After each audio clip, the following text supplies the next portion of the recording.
Viva Voz, com Vera Magalhães.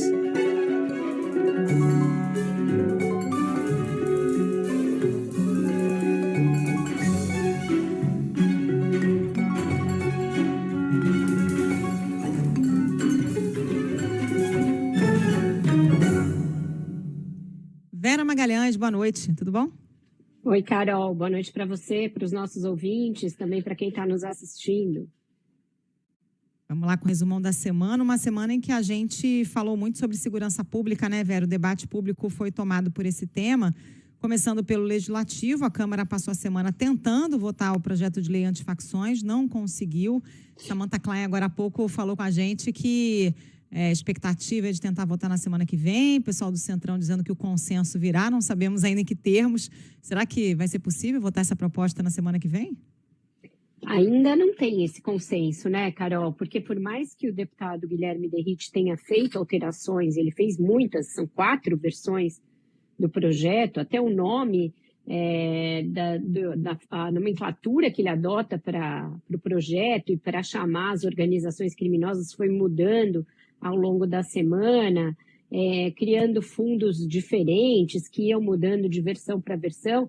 Ainda assim, o governo não está satisfeito com o texto, considera o texto confuso, acha que ele promove uma pulverização de recursos que poderiam ser empregados no combate a essas facções. Enfim, não me assustaria se tivesse de fazer ainda outras versões desse texto antes de votá-lo. E é natural que seja assim, é um tema muito complexo, está mexendo em várias legislações, muda penas, estabelece penas de até 40 anos para alguns crimes praticados por essas facções criminosas que ele agora está chamando de organizações criminosas ultraviolentas.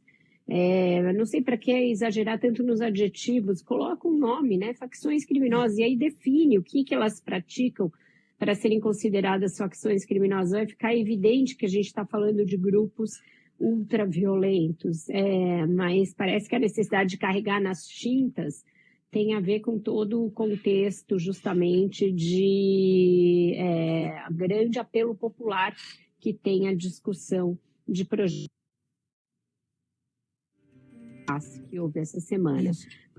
Vocês me ouvem? Deu uma picotada, Vera, deu uma picotada. Você falou da grande discussão de, acho que você ia falar projetos, não sei. Pipocou bem na primeira sílaba.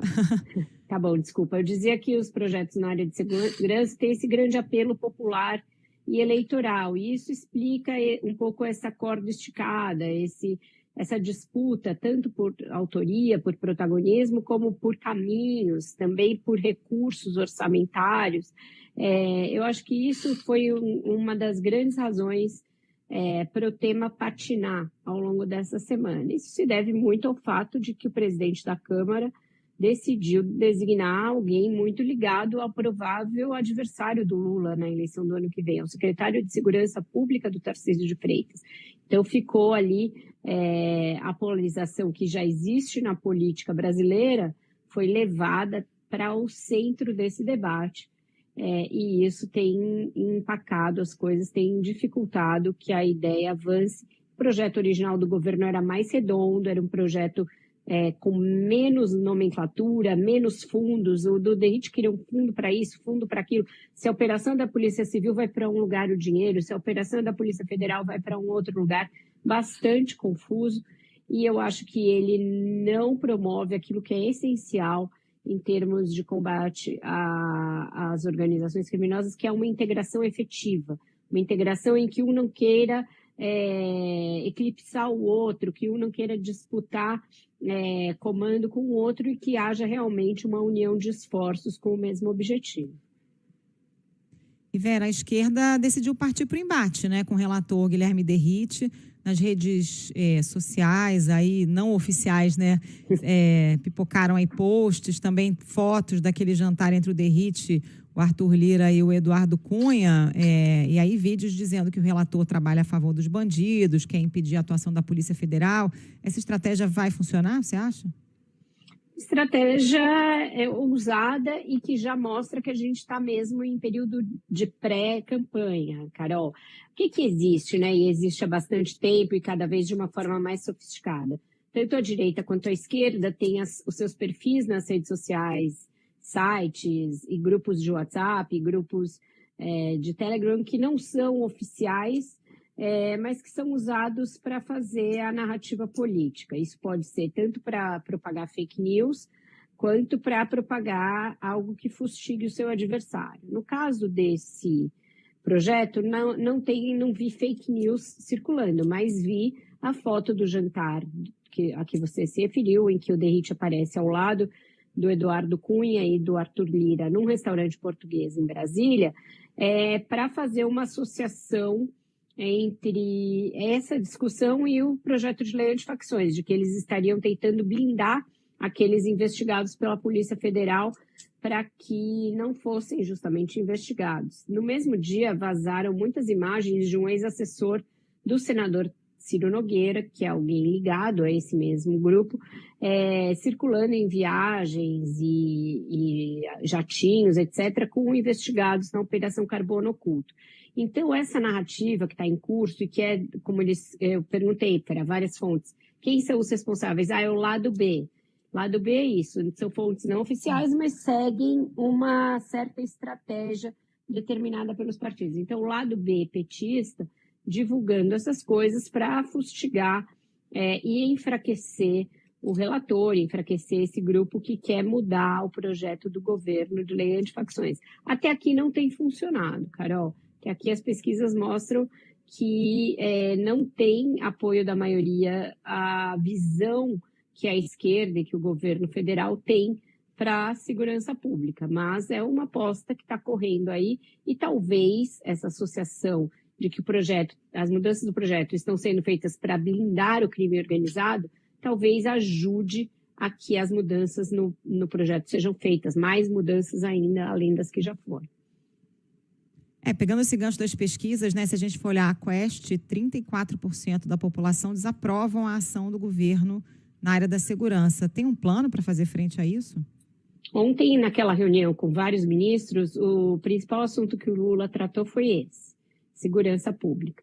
Está convencido de que o governo não vai poder adotar o discurso do pega e mata e esfola, que parece que existe um certo clamor por isso na área da segurança, mas que quer dar resposta. Então, ele pediu mais empenho dos ministros, tanto na aprovação da PEC da segurança, que continua parada, quanto desse projeto antifacções, com o menor número possível de mudanças em relação ao projeto original. Ele lembrou que a autoria é do governo, que o governo não pode perder esse debate, não pode deixar que se apropriem da autoria e da paternidade de algo que o governo passou meses discutindo.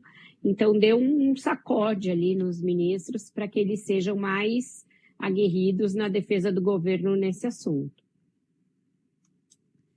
A pesquisa também mostra o estreitamento da diferença entre o Lula e os rivais. Isso animou a direita, ou é um campo que também está com problemas demais para comemorar nesse momento, né, Vera? Dá para a direita comemorar essa pequena recuperação? Não vi comemoração, Carol. Aliás, hoje foi um dia de más notícias, porque a primeira turma do Supremo formou maioria para tornar réu o deputado Eduardo Bolsonaro por tentativa de coação, né, naquele inquérito que era ligado ao todo o trabalho que ele está fazendo, trabalho entre muitas aspas, nos Estados Unidos para obter sanções para o Brasil, para ministros, etc. Então, um julgamento no plenário virtual da primeira turma. Ainda falta o voto da ministra Carmen Lúcia, mas o relator Alexandre de Moraes votou para tornar o Eduardo Bolsonaro réu e já foi acompanhado pelo Flávio Dino e pelo Cristiano Zanin. Então, isso já é maioria, ele vai ser réu, ou seja, agora é uma ação penal, uma outra ação penal para além da ação da trama golpista. Então, isso é mais um baque e é uma maneira de o deputado não ficar mais tão blindado como ele estava, porque a Câmara tem evitado abrir qualquer ação, qualquer representação para cassação do mandato dele no Conselho de Ética. Então, agora, ele vai responder por coação junto ao Supremo. Da mesma forma, os pedidos de audiência com o Bolsonaro, né, de visitas ao Bolsonaro, estão sendo marcados para daqui a algumas semanas. Então, isso mantém a oposição em compasso de espera nessa questão da definição da candidatura. Então, eles não tiveram muito espaço, nem muitas formas de comemorar essa situação de estreitamento da diferença em relação ao Lula. Mas a conversa com todo mundo da oposição que você fala é que o governo é muito ruim e que assim que houver um candidato, assim que houver uma definição que partirá mesmo do Bolsonaro, essa pessoa terá muita chance de enfrentar o Lula, seja pelo flanco da questão da segurança, mas também a questão fiscal, questão econômica, etc. E a COP começou oficialmente em Belém, até aqui não tem consenso sobre financiamento climático, né? Sempre o grande tema de debate. Qual a síntese dessa primeira semana? Carol, o presidente da COP, André Correia do Lago, ele está adotando uma estratégia que parece interessante, pelo menos para evitar que paire sobre a COP aquela desconfiança que sempre existe em relação a conferências do clima, de que elas são me desculpa, muito, se discute muito, se faz muita reunião, se faz muita mesa, se faz muita vivência, mas sai pouca coisa de concreto. Como eles colocaram já na largada a ideia de que essa vai ser a COP da implementação, o que ele fez? Ele passou na frente os assuntos consensuais e deixou os polêmicos para trás. Então, ali já tem mais de 100, 140 temas consensuais. Mas qual é o problema disso? É bacana, é inteligente, é bonito, mas os temas não consensuais são justamente aqueles que importam no fim do dia, para que você possa considerar que essa vai ser a COP da implementação. Então, o primeiro deles diz respeito ao financiamento para a transição energética, que é justamente a chave para você tirar as coisas do papel. Qual o montante que os países vão aportar para o financiamento climático? Isso não está claro. E é um valor geral de financiamento climático que sobe a cada COP. Lá no Acordo de Paris se falava em 300 bilhões ano, nunca saiu nem isso, e agora já se fala em 1 trilhão e 300, e muita gente achando que mesmo esse montante já está defasado. Então, isso que é o principal, fica sempre andando em círculos, fica sempre como um parafuso empenado. A questão também de aumentar ali as metas para redução de emissões, né, aquelas chamadas NDCs, isso também está nos temas para os quais não há consenso. E mesmo que haja consenso, também é uma coisa que sempre fica meio no terreno da ficção, porque os grandes emissores não têm reduzido as suas emissões. Então, também é um tema muito controverso.